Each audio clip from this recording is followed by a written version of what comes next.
3 tahun telah berlalu sejak pernikahan kami, dan saya bisa dengan bangga mengatakan bahwa pernikahan kami adalah salah satu hal terbaik yang pernah terjadi dalam hidup saya. Saya dan istri saya berasal dari latar belakang yang sama, keluarga sederhana dengan kemampuan finansial yang terbatas. Mungkin itulah yang membuat kami begitu menghargai setiap momen kecil dalam kehidupan bersama. Dari mulai hidup di rumah kontrakan kecil, hingga saat-saat ketika kami berbagi impian untuk memiliki rumah sendiri, kami telah sepakat untuk menunda memiliki anak sampai kami benar-benar stabil secara finansial.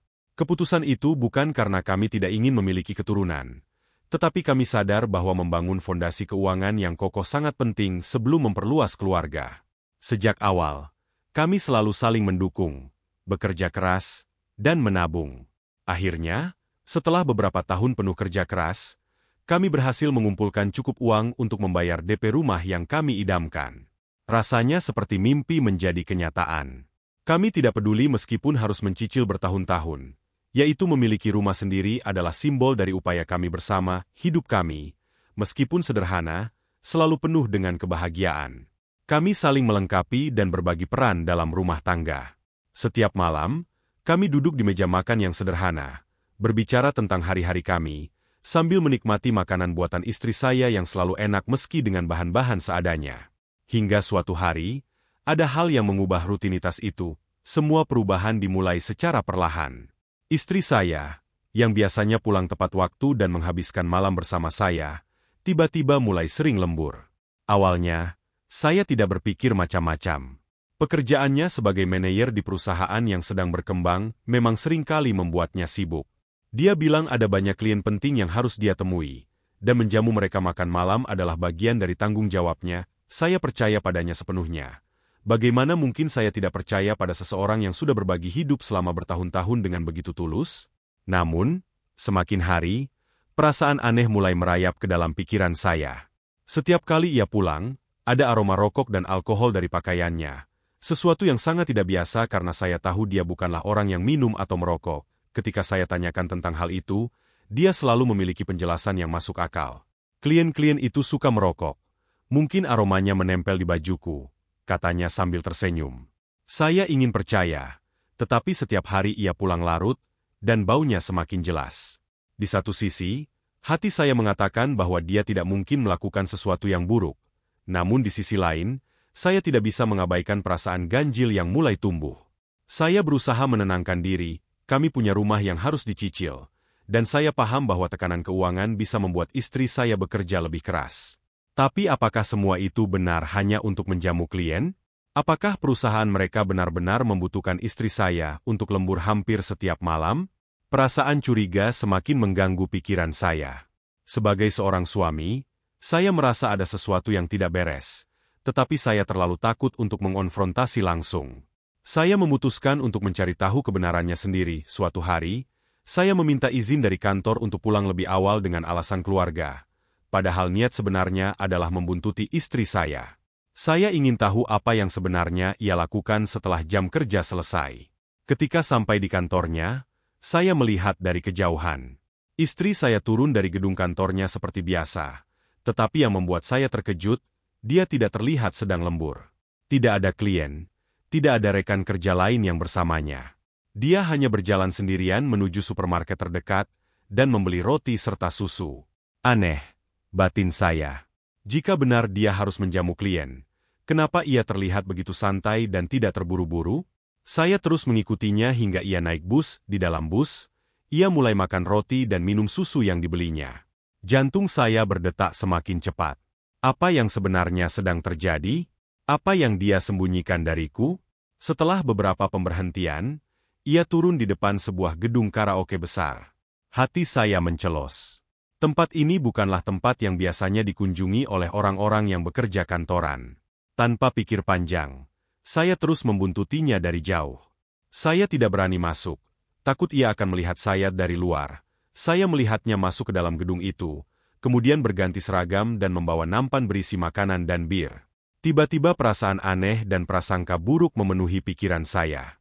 Apa yang sebenarnya dia lakukan di sini? Saya tidak bisa lagi menahan rasa penasaran. Saya segera masuk ke dalam gedung karaoke itu, berjalan cepat menuju ruang karaoke tempat istri saya masuk.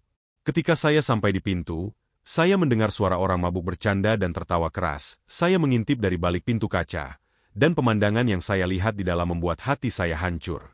Istri saya sedang menuangkan bir untuk beberapa pria yang terlihat mabuk. Mereka tertawa sambil memintanya minum bersama mereka. Tanpa ragu, istri saya mengambil kaleng bir dan menenggaknya. Saat itu, saya tidak bisa berpikir jernih. Saya membuka pintu dan melangkah masuk ke dalam ruangan. Istri saya terkejut, dan seketika berhenti melakukan apapun. Wajahnya pucat, matanya membesar, dan bibirnya bergetar. Tanpa berkata apa-apa, ia langsung berlari ke arah saya, menangis, dan memeluk saya erat-erat. Aku hanya ingin membantu ekonomi keluarga kita. Sayang, aku tidak ingin kamu khawatir soal cicilan rumah. Aku hanya ingin mendapatkan lebih banyak uang agar kita bisa hidup lebih baik.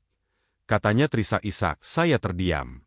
Perasaan marah, sedih, dan bingung bercampur aduk dalam hati saya. Tapi melihat istri saya menangis di pelukan saya, semua kemarahan saya hilang. Ia melakukan ini bukan karena ia ingin, tapi karena tekanan yang ia rasakan. Istri saya hanya mencoba membantu, meski caranya salah. Setelah kejadian itu, saya membawa istri saya pulang ke rumah tanpa berkata banyak. Di perjalanan pulang, istri saya terus menangis, meminta maaf berulang kali. Namun, dalam hati saya tahu bahwa saya tidak bisa menyalahkannya sepenuhnya. Situasi ini adalah hasil dari tekanan yang kami rasakan bersama. Di rumah, saya memeluknya erat-erat. Saya mengatakan padanya bahwa kami bisa mencari jalan lain, cara yang lebih baik, untuk menghadapi masalah keuangan kami. Saya tidak ingin dia bekerja di tempat seperti itu lagi. Kami akan menghadapi semua masalah bersama, seperti yang selalu kami lakukan sejak awal pernikahan. Dan itulah yang kami lakukan. Kami memutuskan untuk menata ulang keuangan kami, merencanakan ulang pengeluaran, dan mulai mencari cara untuk menghasilkan lebih banyak uang tanpa harus mengorbankan harga diri dan kebahagiaan kami.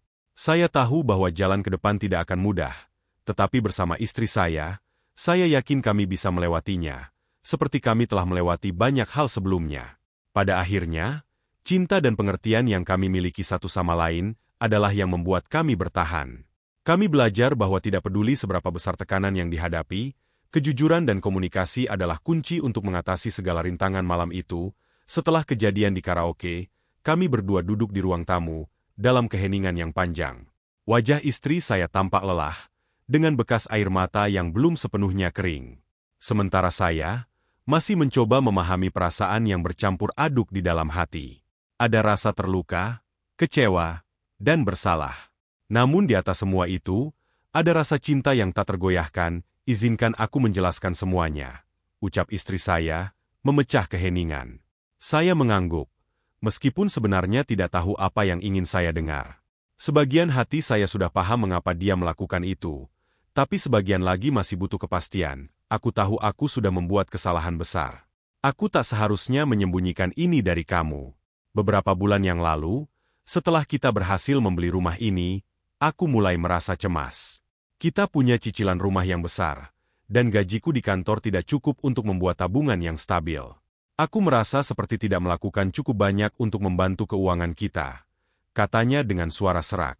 Ia menunduk, memandangi tangannya yang saling menggenggam di atas pangkuannya. Di kantor, aku mendengar dari teman-temanku bahwa ada cara untuk mendapatkan uang tambahan dengan cepat.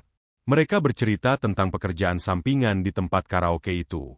Awalnya, aku ragu. Aku tahu itu bukan tempat yang layak.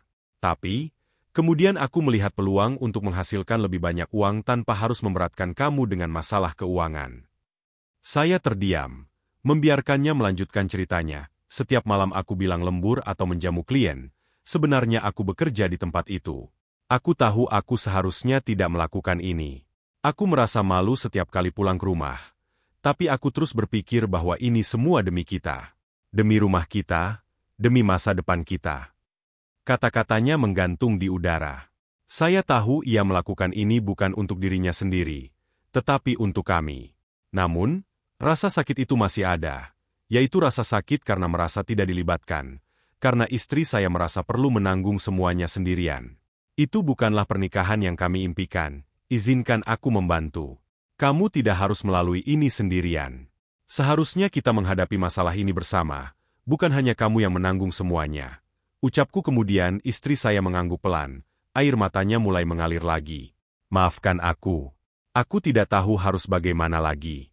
Aku takut memberitahumu karena tidak ingin kamu merasa terbebani. Saya merasakan dada ini sesak, tapi juga ada perasaan lega. Ia melakukan ini karena ingin melindungi saya. Tapi seharusnya kami saling melindungi keesokan harinya. Kami mulai membicarakan keuangan kami dengan lebih terbuka dan jujur. Ini adalah percakapan yang sudah lama tertunda. Sebagai pasangan, kami seharusnya saling berbagi beban. Tapi entah bagaimana, rasa takut dan kecemasan masing-masing membuat kami diam. Saya sadar bahwa saya juga punya andil dalam membuat istri saya merasa tertekan. Saya terlalu fokus pada pekerjaan saya, berpikir bahwa dengan bekerja lebih keras, semuanya akan beres. Namun, saya lupa untuk mengecek bagaimana perasaan istri saya. Dalam percakapan kami mencoba menyusun ulang rencana keuangan dengan lebih realistis. Kami juga sepakat bahwa istri saya tidak akan bekerja lagi di tempat karaoke itu. Saya tidak bisa membiarkannya berada di lingkungan yang seperti itu, meskipun niatnya baik. Kami berdua sepakat untuk mencari solusi yang lebih baik. Bahkan jika itu berarti harus mengurangi pengeluaran atau hidup lebih hemat untuk sementara waktu, sebenarnya, aku juga merasa bersalah. Aku terlalu fokus pada pekerjaan dan cicilan rumah, sehingga aku lupa menanyakan apakah kamu baik-baik saja. Aku kira semuanya baik-baik saja karena kita jarang berbicara tentang masalah keuangan. Ucapku di tengah quality time kami, istri saya tersenyum tipis, wajahnya mulai lebih tenang. Kita berdua terlalu sibuk berusaha, sampai lupa bahwa kita ini tim. Mulai sekarang, kita harus lebih jujur satu sama lain, tentang apapun itu. Ucapnya malam itu, kami menghabiskan waktu berbicara panjang lebar. Rasanya seperti membuka kembali komunikasi yang sempat terhenti. Saya menyadari betapa pentingnya saling berbagi, tidak hanya dalam hal-hal yang baik, tetapi juga dalam kesulitan. Setelah istri saya berhenti dari pekerjaan sampingannya, hidup kami perlahan mulai kembali normal. Kami belajar untuk hidup lebih hemat, memotong pengeluaran yang tidak perlu, dan mencoba menemukan cara-cara kreatif untuk menghemat uang. Itu bukan hal yang mudah, tapi setiap langkah terasa lebih ringan ketika kami melakukannya bersama di tempat kerja. Saya mencoba mengajukan promosi dan bekerja lebih keras untuk meningkatkan pendapatan. Sementara itu, istri saya mulai mencari pekerjaan sampingan yang lebih aman, sesuatu yang bisa dia lakukan dari rumah seperti menjual barang-barang online atau memberikan jasa konsultasi kecil-kecilan. Meskipun tidak menghasilkan uang sebanyak pekerjaan karaoke itu, setidaknya kami bisa tidur dengan lebih tenang tanpa perasaan bersalah atau takut. Meskipun begitu, tantangan keuangan masih terus ada. Kami masih harus menghadapi cicilan rumah yang berat, serta kebutuhan hidup yang terus meningkat. Namun, setiap kali rasa cemas datang, kami selalu mengingatkan diri bahwa kami tidak sendirian. Kami sudah melewati banyak hal bersama, dan kami akan terus menghadapi apapun yang ada di depan. Hubungan kami juga semakin kuat. Saya merasa hubungan kami yang sempat renggang karena kurangnya komunikasi kini menjadi lebih solid. Kami belajar bahwa pernikahan bukan hanya soal cinta, tapi juga tentang kerjasama, saling memahami, dan saling mendukung tanpa syarat. Kami sekarang lebih sering berbicara tentang perasaan kami, tentang apa yang kami rasakan, dan tidak lagi menyimpan masalah sendiri-sendiri. Waktu berlalu, dan dengan kerja keras serta pengelolaan keuangan yang lebih baik, perlahan-lahan kami mulai merasakan hasilnya. Pemasukan kami mulai stabil, dan kami bisa sedikit bernapas lega. Cicilan rumah masih panjang, tapi kami sudah tidak lagi merasa tertekan seperti sebelumnya. Saya juga mendapat promosi di tempat kerja, yang membantu memperbaiki situasi keuangan kami. Istri saya menemukan pekerjaan freelance yang sesuai dengan minatnya, dan itu membuatnya merasa lebih bahagia. Tidak ada lagi perasaan bersalah atau ketakutan seperti dulu, meskipun jalan yang kami tempuh penuh dengan rintangan. Saya percaya bahwa setiap cobaan yang kami hadapi membuat kami lebih kuat. Kami belajar dari kesalahan kami, dan yang terpenting, kami belajar untuk saling mendukung tanpa syarat. Tidak ada pernikahan yang sempurna, tapi dengan cinta, kesabaran, dan komunikasi, kami yakin bisa melewati apapun yang datang di masa depan. Pada akhirnya, saya merasa bersyukur. Bukan hanya karena kami berhasil mengatasi masalah keuangan kami, tetapi karena kami berhasil memperkuat hubungan kami di tengah semua itu. Kini, kami bisa menghadapi masa depan dengan lebih yakin dan lebih kuat bersama. Demikianlah sebuah kisah penuh makna yang bisa kita ambil pembelajaran di dalamnya. Semoga kisah ini bisa memberikan nilai positif bagi penonton sekalian. Terima kasih telah menonton video ini sampai akhir. Sampai jumpa di kisah-kisah inspiratif lainnya. Jangan lupa like, subscribe dan tinggalkan jejak kalian di kolom komentar.